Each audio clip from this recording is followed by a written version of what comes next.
Bapak-bapak, ibu-ibu, hadirin hadirat, ketua pengurus masjid beserta seluruh jajaran, tak dapat saya sebutkan satu persatu. Insya Allah kita semua malam ini dimuliakan Allah Subhanahu wa ta'ala. Amin ya rabbal alamin. Ini malam terakhir kita di bulan Sya'ban. Besok siang terakhir di bulan Sya'ban. Begitu tenggelam matahari besok sore, berarti berawallah satu Ramadan. Maka yang pertama dilakukan umat Islam, ritual ibadah Ramadan pertama setelah sholat isya adalah sholat tarawih. Tarawih itu artinya tarwihah. Tarwihah artinya istirahat. Satu kali istirahat tarwihah, dua kali istirahat tarwihah, tiga kali istirahat tarwihah. 1, 2, 3 maka disebut dengan tarawih. Tarawih artinya sholat yang ada duduk istirahatnya. Karena setelah 4 rakaat ayatnya panjang. Sholatul laili masna masna. Sholat malam itu 2 rakaat salam, 2 rakaat salam. Begitu dalam hadis sunnahnya. Lalu kemudian setelah 2 rakaat imam langsung berdiri. Setelah 4 rakaat duduk istirahat. Duduk istirahat itu namanya tarwihah. 3 kali tarwihah tarawih. Jadi sholat tarawih artinya sholat yang pakai duduk istirahat. Kenapa pakai duduk istirahat? Karena ayatnya panjang. Sepanjang apa ayatnya? Sampai sahabat yang sholat bersama Nabi Muhammad sallallahu alaihi wasallam itu tegak sampai urat-urat kakinya itu hatta tatafattara qadamahu, sampai bengkak kakinya. Kenapa bengkak kakinya? Karena darahnya turun ke bawah. Karena darah turun ke bawah lama, sampai seperti orang naik pesawat. Kalau lama naik pesawat 2 jam, 3 jam naik bis ke Padang atau ke Medan, maka ke Jakarta sampai bengkak kaki. Lalu kemudian setelah duduk istirahat, sholat tarawih, baru kemudian ditutup dengan sholat witir. Lalu sholat tarawih itu banyak versi rakaatnya. Pada masa Umar bin Khattab dikumpulkanlah imam-imam itu disatukan. Yang sebelumnya mereka menyebar sekelompok di sini, sekelompok di sini, sekelompok di sini. Maka datang Umar bin Khattab, kata dia, alangkah baiknya kalau disatukan imam-imam ini. Lalu kemudian diangkatlah imamnya, namanya Ubay bin Ka'ab. Ubay bin Ka'ab jadi imam. Tapi sahabat tidak sanggup sholat panjang seperti zaman Nabi. Maka karena tak sanggup tegak lama, kalau begitu rokaatnya saja ditambah. Maka ditambahlah rokaatnya menjadi ishruna rakaat, 20 rakaat. Itulah asal usul sholat tarawih, 20 rakaat tambah witir 3, 23 rakaat. Pada masa Imam Malik bin Anas meninggal tahun 179 Hijrah, maka sholat tarawih menjadi 36 rakaat tambah witir 39 rakaat. Ini Ustadz bisa dapat 36 jadi 39, 20 jadi 23. Itu Ustadz dapat dari mana? Nama kitabnya Fatawa Al-Azhar, Fatwa-Fatwa Al-Azhar Mesir. Yang mengeluarkan fatwanya para ulama, diantaranya Syekh Atiyah Sokar. Bisa ditulis, dicari kitabnya Fatawa Al-Azhar Syekh Atiyah Sokar. Lalu kemudian ada kota di Yaman, nama kota itu Son'a. Di situ orang sholat tarawih sampai 100 rakaat. Jadi tarawih itu banyak sekali versinya. Ada yang 20 dengan witir 23, ada 36 dengan witir 39, ada yang sampai 100 rakaat, tapi kemudian sholat tarawih yang paling panjang yang pernah saya rasakan adalah di Maroko. Di Maroko itu malam 27 orang sholat tarawih dari habis isya sampai ke subuh, menyambung tak berhenti. Imamnya ganti-ganti, jamaahnya ganti-ganti. Jadi kesimpulannya kata para ulama, sholat tarawih itu pilihannya dua saja. Pertama, kalau ayatnya panjang maka tegaknya lama. Jadi bisa saja orang sholat tarawih ayatnya misalnya 1 lembar atau 2 lembar, tegaknya lama, tapi sujudnya sedikit. Versi yang kedua, ayatnya tidak terlalu panjang tapi rukuk dan sujudnya banyak. Jadi kalau begitulah kita memahami tarawih, maka insya Allah umat Islam tidak akan menjadikan bulan Ramadan ini bulan ikhtilaf, karena dipahaminya sholat tarawih bukan mengejar target, bukan sekedar kejar berapa rakaat, tapi sholat tarawih adalah bagaimana dia mengisi malam-malam Ramadan. Sebagaimana dalam hadis Nabi, man qama Ramadan, siapa yang melaksanakan malam-malam Ramadan imanan wahtisaban, karena beriman, karena takut kepada Allah, karena yakin, wahtisaban, karena mengharapkan balasan dari Allah, tak mengharapkan yang lain, ghufira lahu ma taqaddama min dzambih, maka diampunkan Allah dosa-dosanya yang lalu. Selesai pembahasan tarawih. Lalu kemudian setelah tarawih witir. Innallaha watir, Allah itu maha ganjil. Yuhibbul witra, Allah suka kepada yang ganjil. Maka sholat yang ganjil itu disebut dengan witir. Ada 3 rakaat, pernah dibuat Nabi 5 rakaat, pernah juga 7 rakaat, pernah 9 rakaat, dan yang paling banyak adalah 11 rakaat. Jadi kalau ada orang sholat witir 11 rakaat sunnah, ada orang sholat witir 9 rakaat sunnah, ada sholat witir 3 rakaat sunnah. Bagaimana kalau ada orang sholat witir 1 rakaat juga witir? Usolli sunnatal witri rakaatan. Pulang dia ke rumah capek lelah, lalu dia sholat witir 1 rakaat saja, maka sholat witirnya itu pun sah. Tapi yang biasa dibuat di Indonesia, di mana?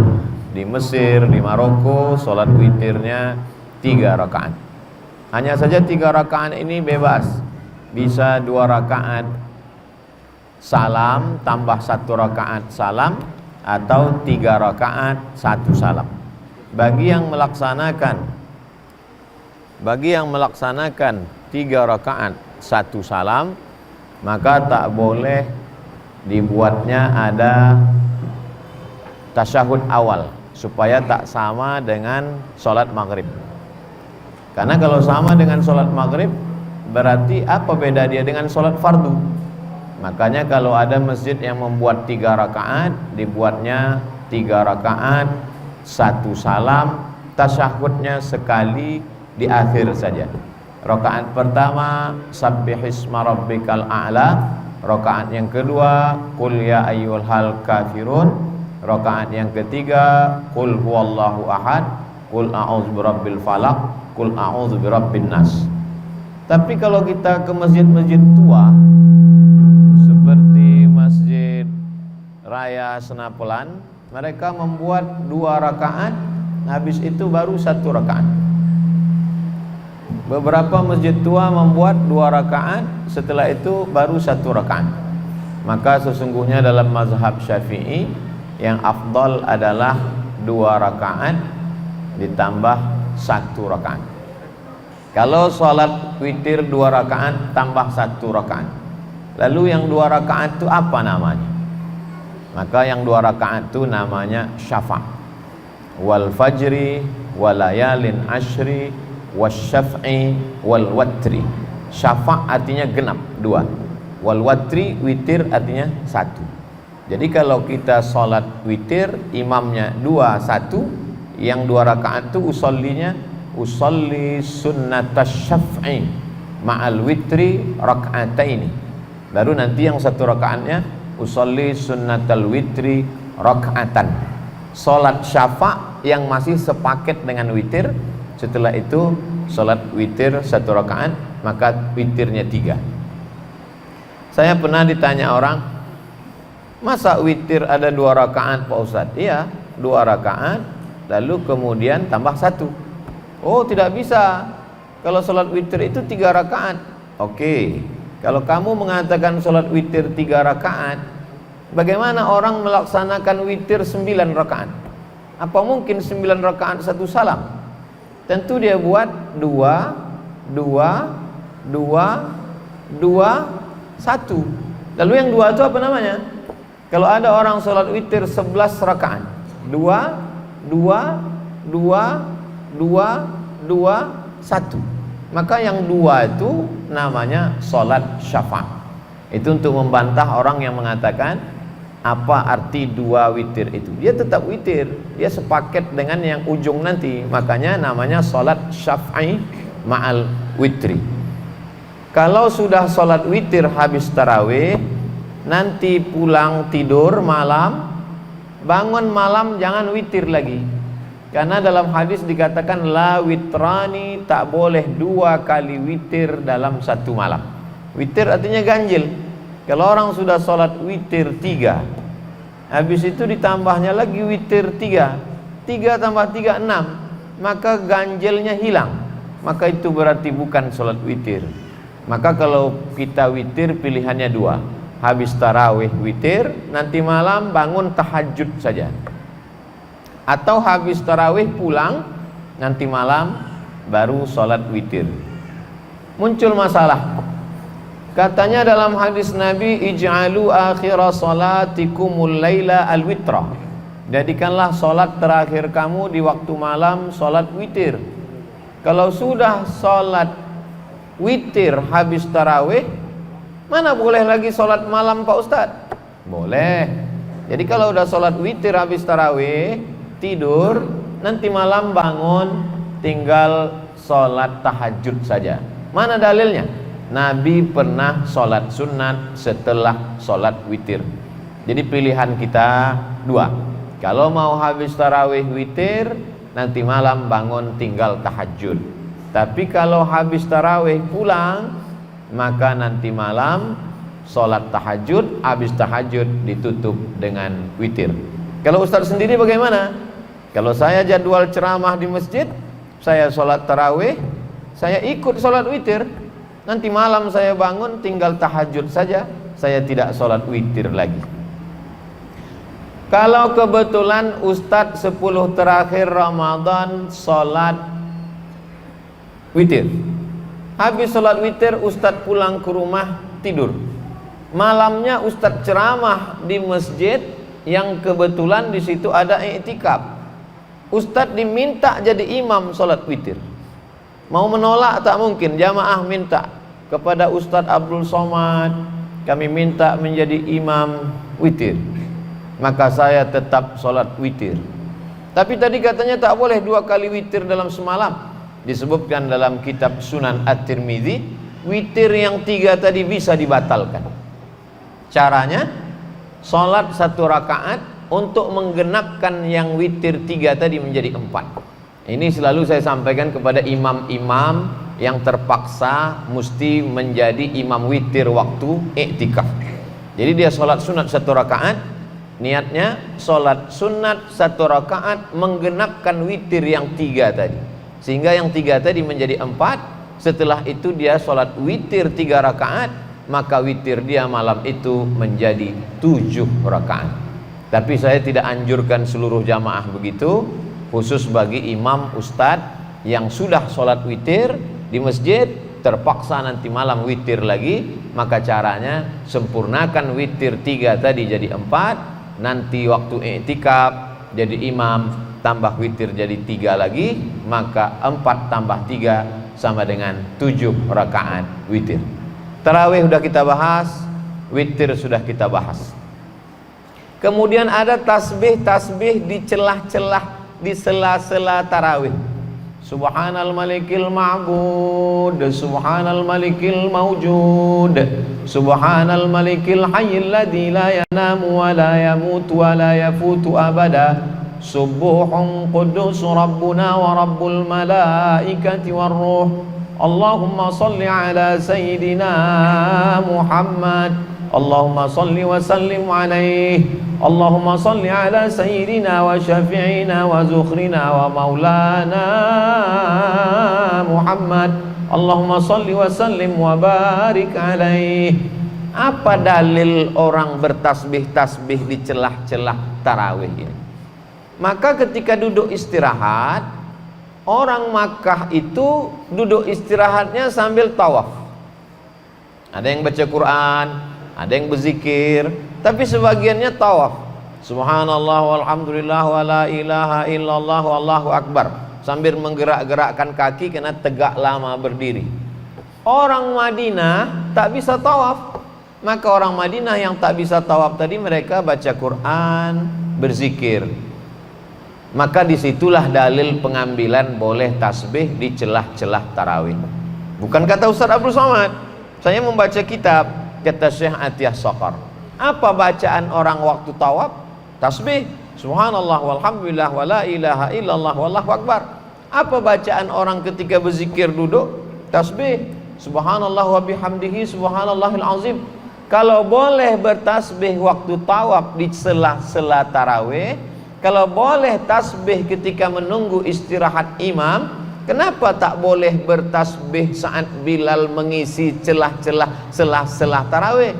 Itulah dalil boleh bertasbih, dengan syarat bunyi tasbihnya jelas, bacaannya tersusun rapi, didengarkan ke ustadz, diketik, dikasih baris, dilaminating, dibaca oleh Bilal. Anak-anak muda kita dilatih untuk membaca ucapan-ucapan tasbih ketika di sela-sela tarawih. Kemudian Bilal memberitahu, sallu salatat tarawih raka'ataini rahimakumullah. Itu supaya makmum ingat. Karena kadang setelah 2 rakaat, 4 rakaat, 6 rakaat, 8 rakaat, 10 rakaat, 12 rakaat, 14 rakaat, 16 rakaat, 18 rakaat, 20 rakaat, lupa orang. Kalau dulu di kampung kita, rakaat pertama, kedua alhaqumut takasur, habis itu wal asri. Kemudian sekarang banyak imam hafal-hafal tengah, lalu kemudian lupa makmum ini rakaat keberapa. Ini apakah masih tarawih atau witir? Maka Bilal memberitahu kepada jamaah bahwa kita masih witir. Lalu kemudian Bilal ngasih tahu jamaah, sallu salatal witri salasa raka'atin, untuk memberitahu makmum yang tak terbiasa. Misalnya ada musafir, sholat dia di masjid kita, atau ada tamu dari jamaah, datang dia kemari, dia tak tahu imam ini witirnya 3 atau 21. Maka dari Bilal itulah memberitahu, sallu salatal witri salasa raka'atin asabakumullah. Oh, 3 rakaat. Sallu salatal witri raka'ataini. Karena kalau tidak dia bertanya-tanya. Kalau orang tidak jelas niatnya di awal, maka tak sah salatnya. Innamal a'malu binniyat. Segala amal dengan niat. Tarawih sudah kita bahas, tasbih di sela-selanya juga sudah, masalah rakaat witir juga sudah. Setelah itu tadarus. Dianjurkan setelah sholat tarawih kita bertadarus duduk. Tadarus artinya 2 orang yang sama-sama membaca Al-Quran. Selama ini kita baca Quran sendiri, kita tak tahu qalqalah kita salah, ada idgham, ada ikhfa, ada gunnah, ada bila gunnah, ada matnya, ada mat asli, ada mat far'i, tak tahu kita. Maka ketika bacaan kita didengarkan orang, rupanya huruf ainnya kurang dalam, rupanya huruf o-nya kurang, rupanya huruf o-nya kurang tebal, rupanya huruf qaf-nya kurang dalam. Itulah perlu orang mendengarkan bacaan kita. Walaupun kita ustadz, Nabi SAW pun mau mendengarkan bacaan orang lain. Ada sahabat Nabi namanya Abdullah bin Mas'ud, "Iqra," kata Nabi. "Aku mau dengar," kata Nabi. Lalu apa kata Abdullah bin Mas'ud? Aqra'u 'alaika wa 'alaika unzal. Bagaimana mungkin aku membaca Quran di depan engkau padahal Quran ini diturunkan kepada engkau? Kata Nabi, Iqra, bacalah. Lalu kemudian Abdullah bin Mas'ud pun membaca Al-Quran. Ini dalilnya kita disuruh mendengarkan bacaan Quran. Wa idza quri'al Quran, kalau ada orang baca Quran, fastami'u lahu, dengar baik-baik. Wa ansitu, diam. La'allakum turhamun, turun rahmat Allah Subhanahu wa taala. Mungkin di pojok sana 10 orang, di pojok sini 10 orang, di tengah 10, masjid kita besar, di samping 10, satu orang satu lembar, satu lembar, satu lembar, satu lembar, satu juz 10 lembar, maka malam itu selesai satu juz. Dulu tradisi kita di kampung malam 27 makan pulut kuning, ayam panggang, telur rebus segala macam, acara khatam Quran, karena biasanya ada satu kelompok-kelompok biasa malam satu juz, malam 27 sebelum itu dia tambah 3 juz, ada acara malam khatam Quran. Ini tadarus supaya untuk memperbaiki bacaan Quran kita. Tarawih sudah, witir sudah, tadarus sudah, cepat tidur supaya mudah untuk bangun tahajud. Jadi kalau tidur jam 10, sekarang ada aturan edaran dari Kementerian Agama, jam 9 masjid tutup, jam 10 tidur, jam 11, jam 12, jam 1, jam 2, jam 3, 5 jam cukup. 5 jam tidur, bangun jam 3. Apa yang dilakukan pertama kali? Salat sunat wudu. Usolli sunnatal wudu raka'ataini lillahi ta'ala. Ayatnya bebas. Qul huwallahu, qul bil falaq, qul bin nas, qul ya alam nasrah, wadduha, izaja, wal asri. Setelah salat sunat wudu, yang kedua salat sunat taubat. Usolli sunnatat taubat raka'ataini lillahi ta'ala. Setelah salat sunat taubat, yang ketiga salat sunat tahajud. Salat sunat tahajud 8 rakaat. 2 rakaat 1 salam, 2 rakaat 1 salam, 2 rakaat 1 salam. Setelah salat sunat tahajud, salat sunat hajat. Apa hajat-hajat kita? Usolli sunnatal hajat raka'ataini lillahi ta'ala. Lalu kemudian yang kelima, kalau tadi belum witir, salat witir. Kalau sudah witir, tak usah salat witir lagi. Apa dalilnya Ustaz? Saya tak mau melakukan kalau tak ada dalilnya. 1. Salat sunat wudu, Nabi memanggil Bilal. Bilal, sini. Sami'tu dafana alaika baina yadayya fil jannah. Ku dengar suara gesekan selop sendalmu di surga. Apa amal kau Bilal? Kata Bilal, aku setiap berwudu tak pernah meninggalkan salat sunat wudu 2 rakaat. Selama ini tak kita buat. Di Ramadan lah kesempatan kita menghidupkan Ramadan. Sholli sunnatal wudu. Yang kedua, salat sunat taubat. Ada dalam kitab Musnad Ahmad bin Hanbal. Ma min muslimin yuznibu dzamban. Ada orang yang buat dosa, silap salah. Summa yatatahhar, mandi. Kalau tak bisa mandi, berwudu. Usolli sunnatat taubat. Salat sunat 2 rakaat. Summa yastaghfirullah, minta ampun kepada Allah. Illa ghafarallahu lah, diampunkan Allah dosanya. Yang ketiga, salat sunat hajat, tahajud. Wa minal laili, dari sebagian malam. Allah tak minta seluruh malam. Allah tak minta semua malam. Allah cuma minta wa minal laili, sebagian malam saja.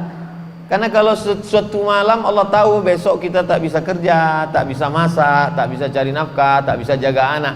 Maka kata Allah, wa minal laili, aku minta kepada engkau sebagian malam saja. Fatahajjat, tahajudlah. Nafilatal lak, sebagai amal tambahan. Asa ayyab'atsaka rabbuka maqaman mahmuda, semoga diberikan Allah tempat yang terpuji. Yang keempat, salat sunat hajat. Apa dalilnya salat sunat hajat? Berdoa dengan cara berwudu, bagus. Berdoa didahului bismillah, bagus. Berdoa didahului alhamdulillah, bagus. Berdoa menghadap kiblat, bagus. Tapi doa yang paling bagus adalah didahului salat sunat 2 rakaat. Itulah dia salat sunat hajat. Apa dalil Ustadz setiap salat tadi mengatakan usolli sunnatal wudu, usolli sunnatat taubat, usolli sunnatal hajat, usolli sunnatat tahajud, usolli sunnatal witri, Niat itu kan di dalam. Niat di dalam hati, tak berbunyi, tak bersuara, tak berhuruf. Kenapa ada usolli di mulut? Niat itu di dalam. Tapi yang ada di dalam hati kita ini kadang berbalik-balik. Ketika kita sholat, apakah ini sholat qobliyah, apakah sholat ba'diyah, apakah sholat tarawih, apakah sholat witir, berapa rakaat? Untuk menguatkan hati kita yang berbolak-balik, maka dikuatkan di mulut. Sholatnya apa? Usolli sunnatat tarawih. Berapa rakaat? Raka'ataini. Jadi imam apa jadi makmum? Imaman, makmuman lillahi ta'ala. Allahu Akbar. Usolli bukan niat. Saya tak mau pakai usolli Pak Ustaz. Sah. Siapa mengatakan usolli rukun wajib? Tapi dalam mazhab Syafi'i, sebagian ulama mazhab Syafi'i mengatakan melafazkan niat di mulut itu mustahab, dianjurkan untuk menguatkan hati. Terus yang niat itu di mana letaknya? Niat itu letaknya dari A sampai Ra. Allahu Akbar. Disitulah letak niat. Jadi kalau kita berniat sholat isya 4 rakaat jadi makmum karena Allah Ta'ala, di mana niat itu? Dari A sampai Bar. Allahu Akbar. Disitulah dipasang niat. Tapi kadang kita memasangkan niat dalam Allahu Akbar itu tak tepat, karena hati kita memikirkan yang lain. Untuk menguatkan hati kita, maka lidah kita mengawalinya. Usolli fardal isya arba'a raka'atin adaan makmuman lillahi ta'ala. Sesudah kuat hati kita, barulah niat dipasang. Allahu Akbar. Dalam mazhab Syafi'i namanya muqaranah. Muqaranah artinya sejalan. Apanya yang sejalan? Sejalan antara takbir dengan niat. Kalau niatnya duluan daripada takbir, sah. Tapi kalau takbirnya selesai kosong, tak ada niat, maka sholatnya tidak sah. Maka kita pasang niat sebelum takbir atau di dalam takbir. Ustadz sendiri, saya pasang niat di dalam takbir. Allahu Akbar. Itu kalau dilaksanakan sholat sunat wudu, sholat sunat taubat, sholat sunat tahajud, sholat sunat hajat, insya Allah agak-agak setengah jam 45 menit. Setelah itu siap-siap masak sahur, atau masakannya sudah siap tinggal dihangatkan, maka jangan sampai tak sahur. Bagi yang tak mau makan, jur'atan minal ma', seteguk air pun jadilah. Tasaharu, bersahurlah. Fa inna fis sahuri barakah, karena dalam sahur ada barakah. Lalu kemudian berniat puasa, nawaitu sauma ghadin an ada'i fardhi syahri Ramadan hadhihi sanati lillahi ta'ala. Ada perbedaan antara mazhab Syafi'i dengan mazhab Maliki. Kalau mazhab Syafi'i, satu hari satu niat. Jadi kalau besok puasa, niat hari ini sekali. Nawaitu sauma ghadin an ada'i fardhi syahri Ramadana hadhihi sanati lillahi ta'ala, untuk satu hari. Tapi kalau mazhab Maliki enggak. Mazhab Maliki bisa niat itu satu paket. Jadi satu Ramadan itu untuk 29 atau 30 hari. Nawaitu sauma syahri Ramadan, aku berniat untuk setahun sebulan Ramadan ini lillahi ta'ala. Jadi nanti kalau ada ustaz ceramah mengatakan niat tak perlu tiap malam, yang penting sekali untuk sebulan, oh berarti yang dia pakai fatwa dari Imam Malik bin Anas, mazhab Maliki. Kalau ada ustaz yang mengatakan niat mesti tiap malam, makanya kadang habis sholat tarawih Bilal mengingatkan, karena takut dia makmum ini lupa berniat atau ketiduran. Nawulis siyami rahimakumullah, nawaitu sawma ghadin ada'i fardhi syahri Ramadan hadhihi sanati lillahi ta'ala. Supaya nanti malam kalau dia tak sahur atau tak terbangun, maka tetap pahala puasanya sah, karena dia sudah berniat. Lalu kemudian jangan sampai tinggalkan sholat subuh berjamaah, karena di malam-malam yang lain mungkin silap, mungkin lupa, mungkin ngantuk, mungkin lelah, mungkin letih. Tapi di bulan Ramadan jangan sampai tak sholat subuh berjamaah, karena sudah bangun sahur, lalu kemudian tak lama setelah itu terdengar azan. Di mazhab Syafi'i ada namanya imsak. Imsak artinya menahan, ditahan mulut untuk tak makan, tak minum di agak-agak 50 ayat. Karena zaman Nabi belum ada jam, belum ada jam dinding, belum ada jam tangan. Jadi bagaimana cara mengukurnya? 50 ayat. Sekarang alhamdulillah kita sudah ada jam, di agak-agak 50 ayat itu 10 menit.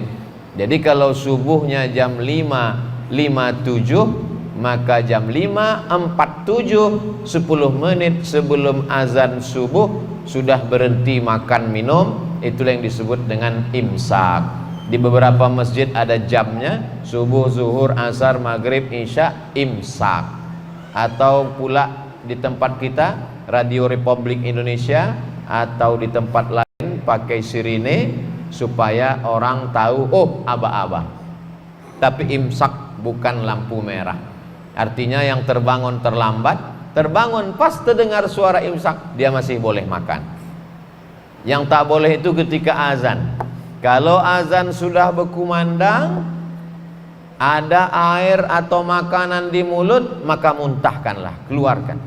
Karena kalau sampai ditelan, batal puasanya sesuai dengan dalil.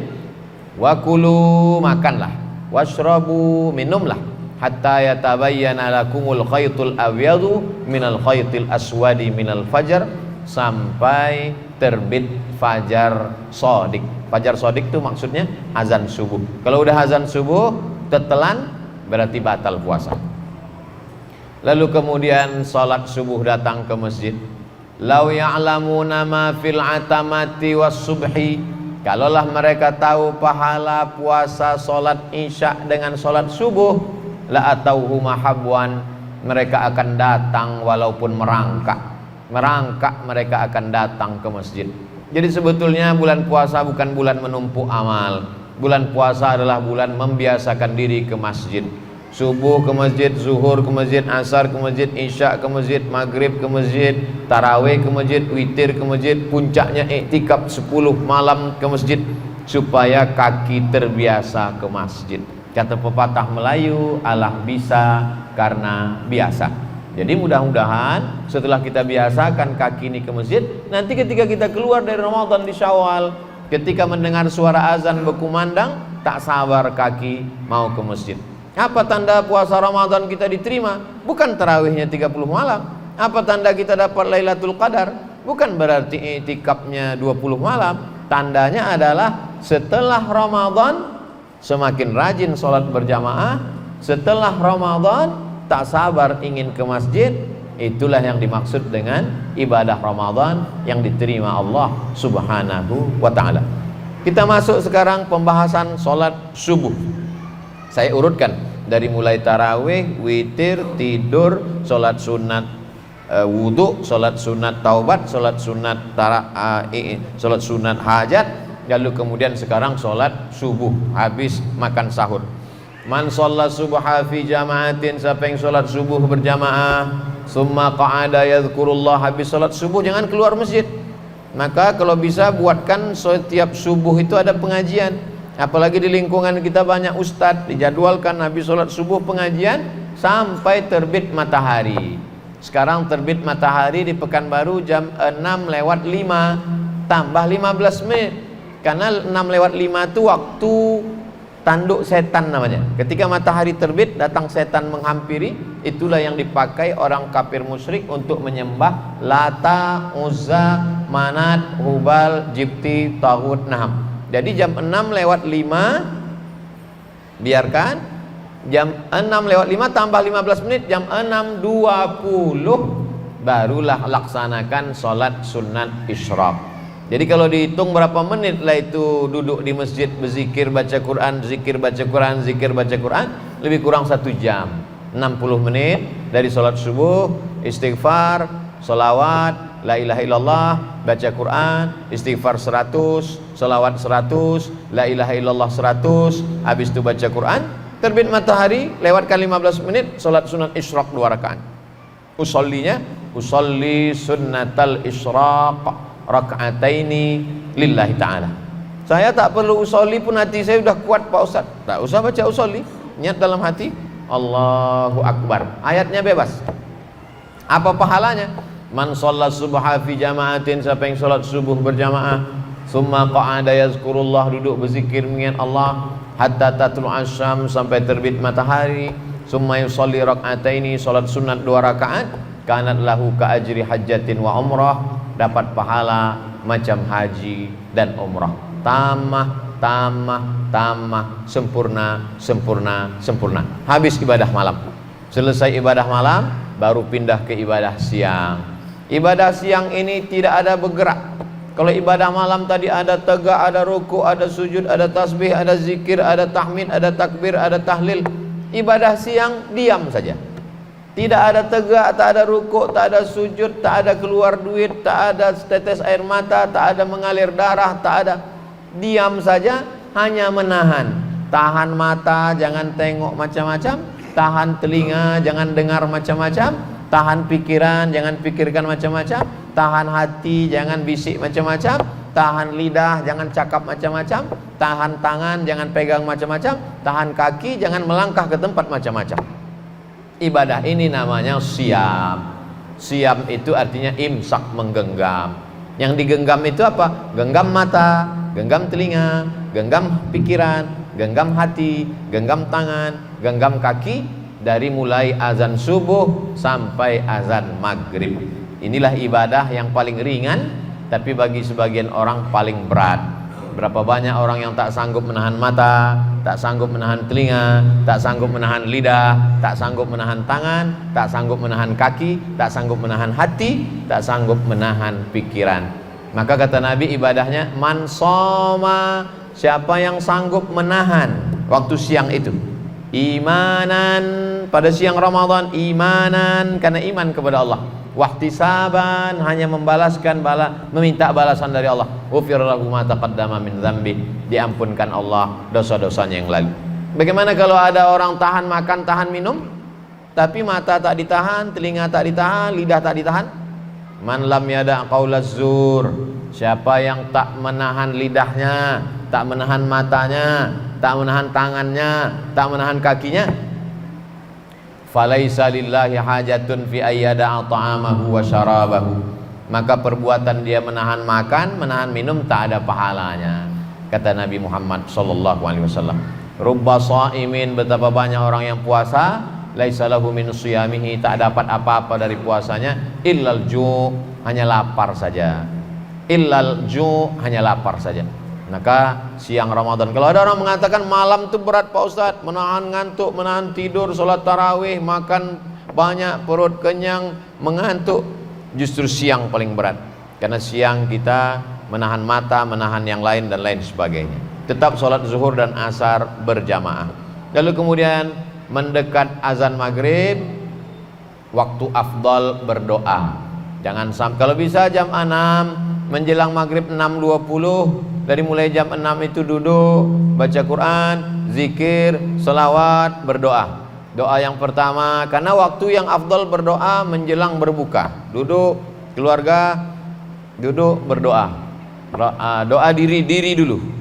Diri dulu, Rabbi firli, habis itu kedua orang tua, wali walidayya warhamhuma kama rabbayani shaghira. Setelah diri sama orang tua, anak, Rabbi habli minas shalihin. Setelah itu keluarga, Rabbana hablana minaz azwajina wa dzurriyyatina qurrata a'yun waj'alna lil muttaqina imama. Setelah itu tetangga, sahabat, jamaah, Rabbana ighfir lana dzunubana wa li ikhwanina alladzina sabaquna bil iman. Bagi yang tak bisa bahasa Arab, bahasa Indonesia, bahasa Melayu, bahasa Jawa, bahasa Batak, bahasa Minang, sesuai dengan bahasa yang kita fahami, minta kepada Allah. Doa itu yang penting diawali dengan 4. A'udzubillahi minasyaitonirrajim, bismillahirrahmanirrahim, alhamdulillahirabbil alamin, wassalatu wassalamu ala asyrafil anbiya'i wal mursalin. Bismillahirrahmanirrahim, bismillah. Alhamdulillahirabbil alamin, alhamdulillah. Wassalatu wassalamu ala asyrafil anbiya'i wal mursalin, salawat. A'udzubillah, bismillah, alhamdulillah, salawat. Setelah itu mintalah apa yang mau diminta dengan bahasa kita masing-masing. Kemudian ditutup lagi dengan salawat. Wassallallahu ala sayyidina Muhammad wa ala alihi washabihi wasallam walhamdulillahirabbil alamin. Azan berkumandang, lalu kemudian berbuka puasa. Dianjurkan dengan kurma yang ganjil 1, 3, 5. Kenapa kurma? Karena kurma manis. Sedangkan perut kita ini panas. Kalau diisi dengan es yang pedas-pedas, usus kita luka. Maka diisi dengan yang hangat, dengan kurma, dengan yang manis, dengan air putih. Setelah itu sholat maghrib. Hawa nafsu itu yang tadi siang semua mau diminum, semua mau dimakan, masuk air 2-3 teguk, masuk kurma 1-3-5, habis itu semua dunia ini tak ada lagi artinya. Allah sedang mengajarkan betapa hawa nafsu itu hanya sebatas itu saja. Kaji kita pada kesempatan dari maghrib ke isya ini sudah membahas 24 jam amal-amal Ramadan, dari mulai sholat tarawih, witir, tidur, sholat-sholat sunat, sampailah balik kepada maghrib. Mudah-mudahan bermanfaat untuk bekal kita bersama. Mohon maaf atas segala kesilapan dan kekhilafan. Kita sholat isya berjamaah. Setelah sholat isya, kalau ada pertanyaan-pertanyaan, tulis, nanti saya jawab insyaallah. Terima kasih. Wassalamualaikum warahmatullahi wabarakatuh.